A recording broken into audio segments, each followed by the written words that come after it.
할렐루야. 귀한 복되고 아름다운 주일입니다. 오늘 드려지는 이 예배가 하나님께서 받으시는 예배, 또 하나님께서 보시기에 온전한 예배, 우리의 마음과 정성과 뜻을 다하여 주님께 올려드리는 그런 예배 되어지기를 간절히 바랍니다. 여러분, 우리가 사는 사회를 정보화 사회, 이런 많이 들어보셨을 것 같아요. 정보화 사회라고 이렇게 이야기를 합니다. 하루에도 엄청난 양의 정보들이 우리 가운데로 막 쏟아지고 있기 때문에 정보화 사회라고 이렇게 이야기를 하죠. 자기의 손에 스마트폰 하나만 있으면 하루 종일 무언가를 보고 들을 수 있는 그런 환경에 우리가 놓여져 있습니다. 지식 검색 수시로 할 수가 있고요. 뉴스에 영화에 방송에 유튜브에 웬만한 거 다 보면서 들을 수 있는 그런 시대. 그래서 너무나 많은 정보가 우리에게로 막 들어오는 그런 사회를 살고 있습니다. 그러니까 이런 사회를 살고 있는 사람들에게는 특징이 있다는 거예요.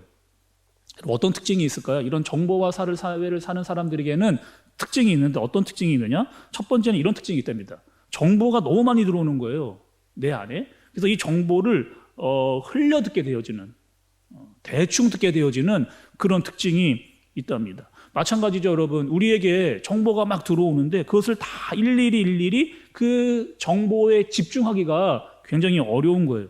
그래서 대충 읽고 지나가는 경우가 많이 있습니다. 듣는 것도 빨리빨리 눌러가지고 빨리빨리 지나가게 해서 듣는 경우도 우리에게 많이 있죠. 또 정보화 사회를 사는 사람들의 두 번째 특징이 무엇이냐? 무관심하다는 거예요. 무관심. 굉장히 많은 정보가 들어오는데 너무 많기 때문에 어디에다가 집중을 해야 될지 몰라서 차라리 그냥 무관심하게 지내는 그런 시대라고 이야기를 하는 거죠. 다 일일이 대응할 수도 없기 때문에, 대응하다가 지치기 때문에 그것을 다 감당할 수 없는 그런 시대를 살고 있는 겁니다. 그래서 여러분, 우리가 많은 정보를 듣고 또 보고 있는데 그것이 정말 제대로 보고 있는 것인가, 제대로 듣고 있는 것인가를 우리가 한번 생각해 봐야 된다라고 한다는 것이죠. 또 여러분, 설교만 생각해 봐도 그래요. 우리 인터넷에 얼마나 많은 설교들이 여러분 들을 수 있는 여러분 환경이 놓여졌어요. 유명한 목사님, 큰 교회, 대형 교회에 있는 예배시랑 실시간으로 우리는 들어가기만 하면, 누르기만 하면, 클릭하기만 하면 다 들을 수 있는 그런 시대. 근데 너무나 많은 설교들이 다 쏟아지다 보니까 우리가 제대로 듣지를 않습니다. 쉽게 지나가 버리는 거예요. 듣다가 조금만 이렇게 듣기 싫은 소리가 나오거나 마음에 들지 않으면 바로 그냥 설교를 꺼버리는 그런 시대. 설교도요, 듣고 싶은 것만 듣습니다.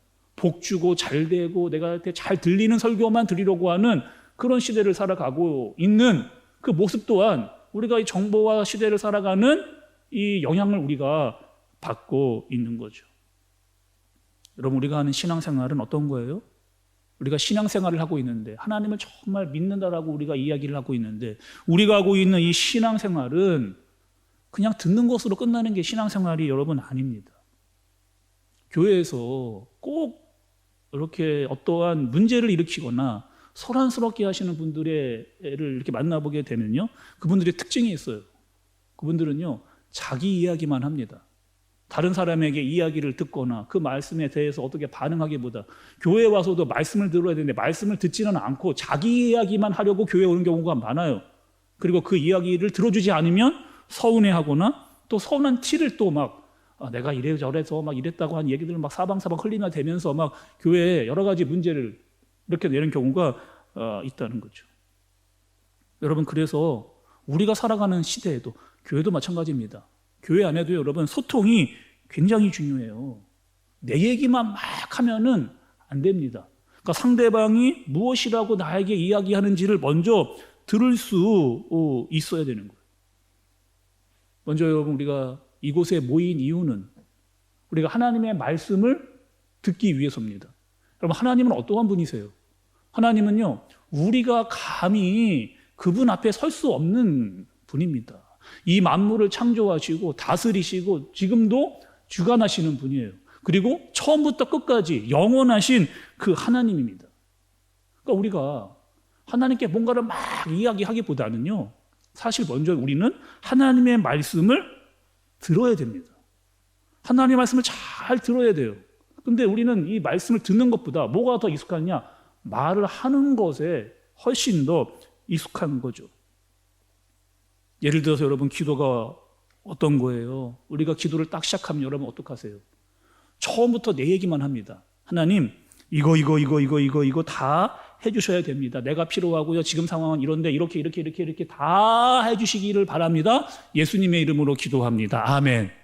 이렇게 하나님께서 뭔가 우리에게 말씀을 하셔야 되는데 말씀할 시간조차 우리가 드리지를 않고 우리의 기도만 다 이야기한 다음에 예수님의 이름으로 기도합니다. 기도를 마치는 경우가 굉장히 많이 있죠. 그래서 여러분 기도도요. 하나님과의 소통이에요. 하나님의 말씀을 듣고 우리가 기도를 해야 되는 겁니다. 그래서 우리가 예배를 드리거나 어떠한 기도회를 가게 되면 우리가 먼저 뭘 하느냐? 하나님의 말씀을 들어요. 그리고 그 말씀이 무엇인지를 알고 우리가 기도를 하게 되는 겁니다. 여러분들이 어떠한 분을 만났다라고 생각을 한번 해보세요. 어떤 상대방을 만났습니다. 근데 이 상대방과 제일 이렇게 소통하면서 제일 힘들 때가 여러분 어떤 때냐면 이 사람과 내가 다른 주제를 가지고 이 얘기를 하는 거예요. 만나서 이야기를 하는데 나는 A를 이야기합니다. 근데 이 만난 분은 B를 이야기해요. 소통이 안 돼요. 이분도 이분 얘기를 하고 나도 내 얘기만 해요. 그러다 보니까 소통이 안 되는 겁니다. 다 자기 얘기만 하다 보니까 서로의 소통도 안 되고 무엇을 이야기하는지도 모르게 되어져요. 우리의 기도가 여러분들 이럴 수 있다니까요. 하나님께서 말씀하시는 바가 있습니다. 우리에게 알려주시는 게 있어요. 우리에게 꼭 들려주시고자 하는 주제가 있거든요. 근데 우리는 기도할 때 내 주제만 이야기합니다. 내가 하고 싶은 이야기만 다 하나님께 이야기를 하는 그런 무례한 좀 기도를 드릴 때가 우리의 신앙 가운데에도 있다는 거죠. 여러분 그리스도인으로 산다라고 하는 것은 무엇입니까? 하나님을 주인으로 모시고 그분의 말씀을 듣겠다는 거예요. 그분이 말씀하시는 것을 내가 먼저 듣겠다라고 하는 마음의 자세를 가진 사람이 그리스도인이라고 말할 수 있는 겁니다. 오늘 본문의 말씀에서 여러분 처음에 3절을 보니까 들으라. 예수님께서 들으라 라고 선포를 하고 계세요. 이 단어의 원뜻을 보니까 아쿠에테라고 하는 헬라어를 사용하고 있습니다. 그 뜻이요 이런 뜻이 있어요. 단순히 듣고 지나가는 말이 아니라 그냥 듣고 끝나는 말이 아니라 무슨 뜻이냐? 깨닫는다는 말이에요. 그리고 깨닫고 순종하다라고 하는 뜻을 가지고 있는 겁니다. 그래서 우리 여러분 신앙생활 오랫동안 해오셨잖아요. 우리 권사님들, 장로님들 굉장히 오랫동안 우리 신앙생활을 해왔습니다. 중요하죠. 근데 더 중요한 게 있어요. 그 말씀을 듣고 그 말씀을 깨닫고 그 말씀대로 내가 얼마나 순종하고 있느냐 이거를 물으시는 겁니다. 또 여러분 오늘 말씀을 보시면 예수님께서 비유를 통해서 말씀을 하고 계시는 것을 볼 수가 있어요. 우리가 앞으로 좀 자세하게 말씀을 살펴보겠지만 이 비유에서 여러분 농부가 씨를 뿌립니다. 농부가 씨를 뿌리는데 그 씨는 무엇이냐? 말씀이에요. 그리고 그 씨가 뿌려지는 밭이 있습니다. 그 밭은 어디냐? 마음이에요. 근데 이 밭에 4가지 비유가 여러분 나오시는 거 알잖아요? 근데 이 밭에 다 씨가 뿌려졌습니다. 근데 이 4가지 밭 중에 3가지 밭에서만 열매를 맺어요. 한 가지 밭에만 열매를 맺습니다. 그러니까 3가지 밭은 열매를 못 맺는 거예요. 그러니까 말씀이 비유가 이야기해 주시는 것은 무엇이냐? 말씀을 듣지 않는 자가 3배나 많다라고 하는 것을 본문이 우리에게 알려주시는 거죠. 또 여러분 오늘 말씀을 좀 보시면 3절의 말씀에 들으라 이야기를 했잖아요. 9절의 말씀에도 또 들으라. 3절에서 들으라 이야기하고 9절에서 들으라 이야기를 합니다. 그러니까 3절부터 9절까지요. 이 들으라고 하는 말씀이 쫙 이렇게 감싸고 있는 말씀이 있어요. 그 말씀이 바로 비유라는 겁니다. 비유. 여러분 예수님은 왜 말씀을 비유로 하셨을까요? 그냥 단도직입적으로 정확하게 알기 쉽게 이야기해 주시면 되는데 예수님은 비유를 통해서 사람들에게 설명을 해주시고 계시거든요. 그럼 비유는 뭐예요? 뭔가 정확하게 이야기해 주는 것을 예를 들어서 보여주시는 것, 들려주시는 것이 비유입니다. 그래서 비유를 제대로 알려면 그 비유를 들은 다음에 생각을 해봐야 돼요. 이게 무슨 말을 하시려고 하시는 비유였는가를 생각해야만 그 비유의 진짜 뜻을 알 수가 있는 거죠. 또 여러분, 아주 중요한 게 있습니다. 예수님께서 비유로 이야기하시는 데에는요, 이 말씀, 이 비유의 말씀을 듣고 깨닫는 자가 있고 깨닫지 못하는 자가 있다는 거예요. 누구는 깨닫고 누구는 깨닫지 못한다는 거예요. 하나님 안에 있는 자들, 예수님을 믿는 자들은 그 말씀을 들으면 그 말씀을 깨달을 수 있습니다. 그런데 그렇지 않은 자들은 뭐라는 거예요? 깨달을 수가 없는 거예요. 그러니까 비유로 이야기를 하시는 거는 깨달을 수 있는 자와 깨달을 수 없는 자가 있다는 겁니다. 그리고 그것이 비밀이라는 거죠. 하나님을 믿고 예수 그리스도를 주로 시인하는 자는 그 말씀을 깨달을 수 있는, 그 비밀을 알 수 있는 능력을 가진 자입니다. 그러나 믿지 않는 자는 들어도 알 수 없는, 들어도 그 비밀을 깨닫지 못하라라고 하는 거죠. 그럼 우리가 예배 시간에 왔잖아요.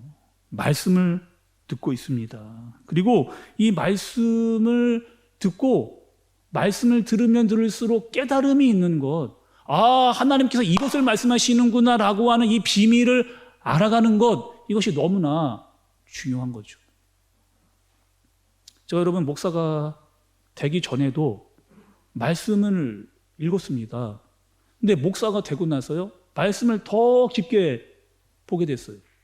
그럼 말씀을 볼 때마다 전에 보지 못했던, 전에 깨닫지 못했던 하나님의 말씀의 깊이를 깨달을 때마다 제 마음에 막 이런 뜻이 있었구나. 정말 하나님께서 우리에게 이런 말씀을 해주시려고 하는 이러한 분명한 뜻이 있겠구나를 깨달을 때마다 제 마음에 막 어떤 마음이 들까요, 여러분? 목사로서 기쁘고 감사한 마음이 막 이렇게 들 때가 많이 있습니다. 최근에 여러분 우리가 임직식을 준비하고 있잖아요. 임직 받으시는 분들과 함께 지금 제가 제자 훈련하고 있습니다. 그리고 이 제자 훈련 하시면서 이분들이 저에게 제일 많이 했던 말 중에 하나가, 목사님, 예전에 봤던 말씀인데 보지 못했던 말씀들이 막 이렇게 보인다는 거예요. 들리지 않았던 말씀들이 들리게 된다는 거예요. 제가 하는 말이 아니고 직접 이 훈련과 말씀을 들은 분들이 하시는 얘기입니다. 예수님께서 여러분 사역을 시작하시면서 제일 먼저 하신 말씀이 있거든요. 우리가 마가복음에서 봤던 이 말씀이 있어요. 예수님이 가장 먼저 이 땅에 오셔서 선포했던 말씀이 무엇이냐? 때가 찼고 하나님의 나라가 가까이 왔다. 때가 찼고 하나님의 나라가 가까이 왔다는 거예요. 그런데 그 예수님께서 그 하나님의 나라에 대한 그 말씀을 비유로 이야기하실 때가 많은 겁니다. 하나님에 대한, 나라에 대한 말씀을 예수님께서 비유로, 그리고 비밀로 이야기하세요. 근데 하나님의 나라에 속한 사람들, 하나님의 통치를 받은 사람들은 그 하나님의 비밀, 하나님께서 알려주시는 것을 깨닫고 알고 순종하는 자예요. 그러나 믿지 않는 자는 아무리 이야기하고 전달하고 알려줘도 이것이 무슨 뜻인지를 알지 못하는 겁니다. 세상에 여러분 하나님의 나라가 임했다는 거예요. 하나님의 백성으로 하나님의 말씀을 깨닫게 해주시면 거기 안에 비밀을 깨닫고 이것이 하나님의 말씀이니까 이렇게 살아야 되는구나라고 하는 마음이 우리 가운데 더 많이 일어나게끔 하나님께서 그렇게 하신다라고 하는 거죠. 그러나 믿지 않는 자들에게는 아무리 이야기해줘도 하나님의 뜻이 무엇인지를 알 수 없게 하셨다. 그것이 비밀이라고 이야기하는 겁니다. 여러분 오늘 말씀 1절에 보시면 예수께서 다시 바닷가에서 가르치시니 큰 무리가 모여들거늘 예수께서 바다에 떠 있는 배에 올라 앉으시고 온 무리는 바닷가 육지에 있더라. 이렇게 말씀하셨습니다. 오늘도 예수님께서 말씀을 하시는데 바닷가에서 말씀을 선포하세요. 근데 많은 사람들이 모여들었습니다. 그런데 그 안에도 하나님께서 말씀하시는, 예수님께서 말씀하시는 것을 깨닫는 자도 있고 깨닫지 못하는 자도 그 중에 있는 겁니다. 요즘 여러분 그 사회적인 문제 중에서 가장 큰 문제 중에 하나가 이 세대 간의 간극이 점점 넓어지고 있는 게 사회적 중요한 문제 중에 하나입니다. 그러니까 나이가 있으신 분들하고 젊은 우리 청년들하고의 이 생각 자체가 너무 멀어지고 있는, 정말 양극화되어지고 있는 이런 것이 사회의 문제라고 하는 거예요. 한마디로 말하면 이분이 쉽게 이렇게 이야기를 하죠. 너무 세대 차이가 난다는 거예요. 기성세대들은 기성세대들의 이야기만 합니다. 어른들은 어른들의 이야기만 해요. 젊은이들은요, 젊은이들의 이야기만 합니다. 요즘 여러분 그 젊은 그 세대들을 MZ세대라고 이렇게 이야기를 많이 이렇게 하더라고요. 그래서 이 MZ세대가 어떤 뜻이냐? 밀리니엄의 M자와 Z세대라고 하는 G가 같이 모여서 MZ세대라고 이렇게 이야기를 하는 거예요. 그러니까 1981년부터 2009년까지 이렇게 태어난 지금의 20대와 30대를 일컬는 그런 말입니다. 이 젊은 층들의 특징이 있어요. 어떤 특징이 있느냐? 어떤 공동체, 어떤 모임보다 이 개인적인 것을 중요하게 여기는 친구들입니다. 그리고 물건을 살 때도 어떤 가격보다 내 취향에 맞으면 돈이 좀 비싸도 그것을 선택하는 그런 세대들이라고 하는 거예요. 또 이들이 제일 중요한 게 이게 플렉스라고 하는, 저도 이 말씀 준비하면서 젊은 친구들을 이해하려고 조사를 하다 보니까 이 플렉스라고 하는 이야기들을 이렇게 사용하는, 그러니까 플렉스가 이런 뜻이랍니다. 뭔가 있어 보인다는 거예요. 이 젊은 친구 내가 플렉스하다 이런 거는 좀 있어 보인다는 거예요. 다른 사람들과는 좀 다르게 뭔가 돋보인다 라고 할 때 너 플렉스 있다 뭐 이렇게 제가 찾아봤습니다. 저도 이 젊은 우리 친구들을 좀 이해하려고 찾아봤어요. 그리고 그 행동들이요, 이 기성세대들이 보면 이 좀 독특하게 행동하는 것들이 걱정되는 부분들이 있어서 너 그러면 되니? 앞으로 어떻게 하려고 그래? 이렇게 이야기를 하면 이 MZ세대들이 이렇게 이야기한답니다. 아니, 우리도 우리 생각이 있다는 거예요. 너무 그렇게 이야기를 하거나 강요하지 마시라는 거예요. 걱정하지 마시라. 우리가 알아서 할 테니까. 그리고 그렇게 이야기하는 기성세대들을 일컬어 뭐라고 이야기합니까? 꼰대라고 이야기합니다. 꼰대. 여러분 얘기 들어보셨죠? 그러니까 기성세대가 가지고 있는 그런 이야기들을 자꾸 우리에게 주입하지 말라는 거예요. 기성세대들이 해왔던 그 규칙과 어떠한 습관들을 우리에게 가르치려고 하지 말라는 거예요. 우리는 우리가 알아서 할게요. 그렇게 MZ세대들의 이야기를 한다는 거예요. 그러니까 점점 뭐 하는 거예요? 기성세대들과 이 청년 세대들의 간격이 점점 이렇게 넓어지고 있는 겁니다. 저기 앞에서 보니까 웃으시는 분들이 있는 거 보니까 자녀들과 이런 소통의 어려움이 있는 거죠. 사회학자들이 이렇게 이야기합니다. 이 간격을 줄이려고 한다면 서로 충분하게 소통해야 된다. 충분히 서로 공감해야 된다. 많은 이야기들을 나누면 그 간격이 점점 줄어든다는 거예요. 제가 그 얘기를 들으면서 하나님과 우리와의 관계가 그 모습 속에 탁 투영되는 것을 제가 보게 됐습니다. 소통하려고 하고 공감하려고 하고 탈권위를 가지신, 하늘에 있는 모든 영광을 다 버리신 다음에 우리를 만나기 위해 이 땅에 오신 그 예수 그리스도께서 우리에게 말씀해 주시고 우리에게 오셔서 우리의 상황을 다 경험하신 그분께서 우리에게 말씀해 주시고자 하는 것들이 있는 거예요. 우리의 아픔과 슬픔과 우리의 모든 상황을 다 아신 이 땅에 오신 하나님, 성자 하나님께서, 예수님께서 너의 상을 다 안다라고 말씀을 하시는 겁니다. 그리고 내 말을 들으라. 내가 이 땅에 대해서, 하나님의 나라에 대해서, 너희들에 대해서 이야기하는 이 말을 들으라. 요한복음 여러분 10장 27절에 보면 우리가 새벽 기도 때도 함께 살펴봤던 말씀인데요. 이렇게 예수님께서 이야기를 하십니다. 내 양은 내 음성을 들으며 나는 그들을 알며 그들은 나를 따르느니라. 뭐라는 거예요? 예수님께서 오신 것에 대해서 내 백성들이 알고 듣고 알고 따른다, 이렇게 이야기하십니다. 디모데후서 4장 3절과 4절의 말씀을 보니 때가 이르니 사람이 바른 교훈을 받지 아니하며 기가 가여워서 자기의 사욕을 따를 스승을 많이 두고 또 그 귀를 진리에서 돌이켜 허탄한 이야기를 따르리라. 여러분, 이 말씀은요, 디모데후서는 갈수록 말세가 세상으로 가고 있는데 세상 사람들이 어디에 귀를 기울이는 거예요? 하나님의 말씀에 귀를 기울이지 않고 어디에요? 세상에 더 큰 귀를 기울이고 있는 겁니다. 그러다 보니까 세상에 허탄한 이야기들이 내 귀로 들어오는 그런 사태를 지금 디모데후서가 이야기하고 있는 거죠. 요한계시록에 보니까 2장 7절에 귀 있는 자는 성령이 교회들에게 하시는 말씀을 들을지어다.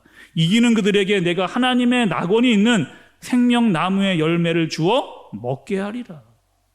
이렇게 말씀을 하신 거죠. 예수님께서 비유를 통해서 깨닫는 자들에게 말씀을 해주고 계십니다. 여전히 오늘도요, 예수님께서 우리에게 말씀하시는 거예요. 들을 귀 있는 자들은 들으라는 거예요. 하나님의 마음에 대해서 듣고자 하는 자들은 또 하나님의 나라에 대해서 내가 이야기할 터이니 너희의 믿음과 이 나라에 대해서, 세상에 대해서 해야 될 이야기들에 대해서 이 이야기를 하시고 계시는 예수님의 모습을 살펴봐야 되는 겁니다. 예수님께서 여러분 비유를 통해서 말씀을 하신다고 말씀드렸잖아요. 그 비유는 어렵냐 쉽냐의 문제가 아니라 너희의 귀가 열렸느냐 닫혔느냐의 문제입니다. 우리의 눈과 귀가 열렸다 한다면 그분의 말씀이 우리에게 들리는 거죠. 또 그분이 우리에게 뭐라고 하시는지를 알려주시는 겁니다. 근데 믿음이 없는 자는 아무리 쉽게 이야기를 해주어도 하나님의 말씀과 뜻이 무엇인지를 잘 알지 못하는 거예요. 저 여러분 이런 말씀 드렸잖아요. 조금 전에 목사로서 하나님의 말씀을 읽다 보니 말씀을 읽으면 읽을수록 또 하나님의 말씀을 잘 들으면 들을수록 하나님의 말씀을 더 깨닫게 되어질 때가 있습니다. 그리고 정말 더 하나님의 이 마음을 알고 싶어질 때가 있어요. 그리고 그때마다 많이 불렀던 찬양이 있습니다. 이 찬양을 제가 불렀거든요. 아버지, 당신의 마음이 있는 곳에 나의 마음이 있기를 원해요. 아버지, 당신의 눈물이 고인 곳에 나의 눈물이 고이기를 원해요. 아버지, 당신이 바라보는 영혼에게 나의 두 눈이 향하길 원해요. 아버지, 당신이 울고 있는 어두운 땅에 나의 발이 향하길 원해요. 나의 마음이 아버지의 마음 알아 내 모든 뜻 아버지의 뜻이 될 수 있기를, 내 온몸이 아버지의 마음 알아 내 모든 삶 당신의 삶 되기를. 이 찬양을 많이 불렀습니다. 제가 한번 불러볼게요.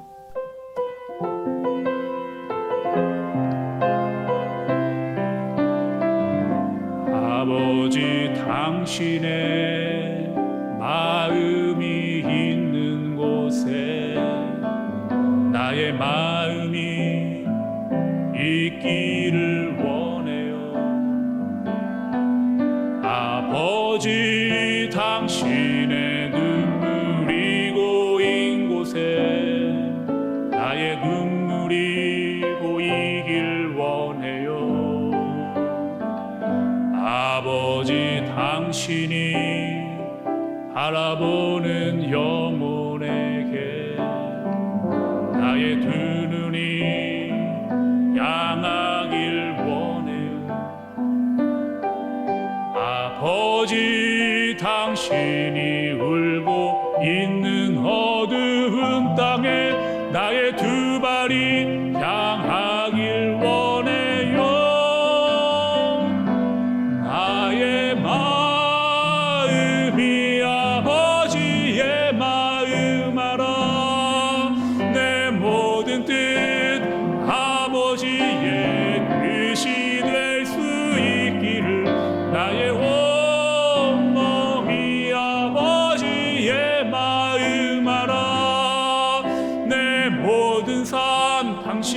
당신의 삶 되기. 같이 한번 불러보겠습니다. 아버지 당신의 마음이 있는 곳에 나의 마음이 있기를 원해요. 아버지 당신의 눈물이 고인 곳에 나의 눈물이 고이길 원해요.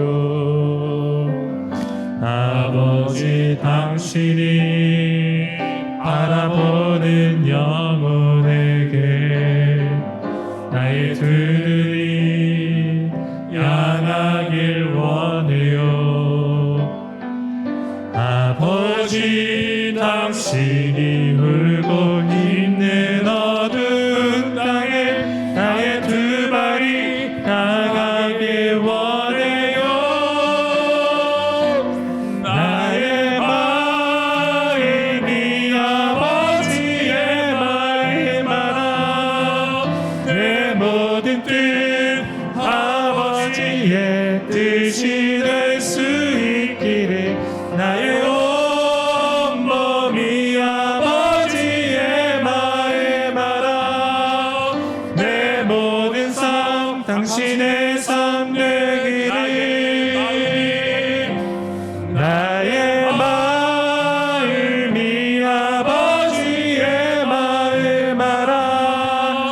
내 모든 뜻 아버지의 뜻이 될 수 있기를. 나의 온 몸이 아버지의 마음 알아. 내 모든 삶 당신의 삶 되기를. 여러분, 우리가 어디서 무엇을 듣는가, 그리고 어디서 사는가가 굉장히 중요합니다. 우리는요, 세상에서 너무나 많은 시간들을 보내고 있어요. 그리고 세상에서 너무나 많은 것을 보고 듣고 있습니다. 세상 사람들의 이야기, 그리고 많은 영상 매체를 통해서 우리가 끊임없이 세상의 것이 우리에게로 들어오는 그런 시대를 살고 있다는 거죠. 여러분, 그래서 목사나 교회에서 끊임없이 이야기하는 게 있습니다. 매일매일 하나님의 말씀을 읽으셔야 된다는 거예요. 그리고 기도하셔야 된다는 겁니다. 왜? 세상에 너무나 많은 영향 가운데 빠져 사는데 우리가 하나님과의 어떤 소통을 하면서 살아갈까가 너무나 우리에게 중요한 문제이기 때문에 하나님께서 우리에게 무엇이라고 말씀하시는지를 들어야만 우리가 세상에서 어떻게 살아야 할지를 알게 되기 때문에 오늘은 예수님께서 우리에게 들으라 라고 선포하시면서 이야기를 하고 계신 거죠. 여러분, 오늘 우리가 드려지는 이 예배가 어떤 예배예요? 이 예배 가운데 하나님을 향한 기도가 있는 자리입니다. 하나님께서 말씀하시는 자리예요. 그리고 찬양을 올려드리는, 하나님과의 가장 깊고도 중요한 교제가 있는 것이 바로 그 예배라고 하는 사실을 여러분 아시기를 바라요. 사랑하는 우리 한샘교회 성도 가족 여러분, 하나님께서 우리를 오늘 부르셨습니다. 그리고 우리에게 말씀해 주시는 거예요. 그리고 이 말씀을 들음으로 말미암아 우리에게 믿음이 생기는 겁니다. 그러므로 믿음은 들음에서 나며 들음은 그리스도의 말씀으로 말미암았느니라 말씀하는 것과 같이 여전히 하나님께서 우리에게 말씀해 주시는 것, 그리고 그 말씀을 듣고 하나님의 마음을 알고 살아가는 것이 우리에게 너무나 중요한 겁니다. 이사야서 66장 2절의 말씀을 보니 여호와가 말하노라 내 손이 이 모든 것들을 지었으므로 그들이 생겼느니라. 무릇 마음이 가난하고 심령에 통회하며 내 말을 듣고 떠는 자 그 사람은 내가 돌보려니와 이렇게 말씀하십니다. 가난한 마음으로 통회하는 심령으로 정말 이 빈 마음을 하나님의 말씀으로 채우고자 하는 마음으로 그리고 회개하며 주님께로 나아가는 하나님의 사람들에게 내가 너희를 돌보고 너희에게 알려주시겠다라고 하는 그 말씀을 들을 귀 있는 자로 듣고 말씀에 순종하며 하나님께로 나아가는 저와 여러분들 되어지시기를 예수님의 이름으로 축복합니다. 기도하겠습니다. 여러분, 들은 말씀을 좀 가지고 우리 함께 말씀을 좀 붙들고 기도하겠습니다. 우리는 세상에 살고 있어요. 너무나 많은 정보들이 우리의 눈과 귀로 들어오는 그런 시대를 살고 있습니다. 잘 들어야 될 것이 있어요. 그리고 지나쳐야 될 것이 있습니다. 그런데 잘 들어야 할 것은 지나치고 지나쳐야 할 것들은 잘 듣고 있지는 않은지 오늘 예수님께서 우리에게 말씀하십니다. 들을 귀 있는 자는 들을지어다. 그리고 이 자리가 얼마나 귀하고 중요한 자리인지를 다시금 말씀해 주고 계세요. 예수님은 비밀로 하나님의 말씀을 우리에게 알려주십니다. 끝까지 소통하라고 말씀하시고 공감하고 하나님의 말씀대로 살으라고 말씀을 하고 계세요. 하나님, 가난한 심령으로 주님께 왔습니다. 통회하는 마음으로, 잘못을 구하는 마음으로, 죄를 회개하는 마음으로 주님 앞에 나와 간절히 주님께 부르짖으오니 하나님의 말씀을 듣는 오늘 하루 깨닫고 나아가는 하나님의 말씀으로 하나님의 백성들께 살 수 있는 내가 되게 하여 주옵소서. 주님 말씀하시고 제가 듣겠습니다 라고 하는 그 마음을 가지고 제가 한번 주님께 간절하게 기도하도록 하겠습니다. 기도합니다.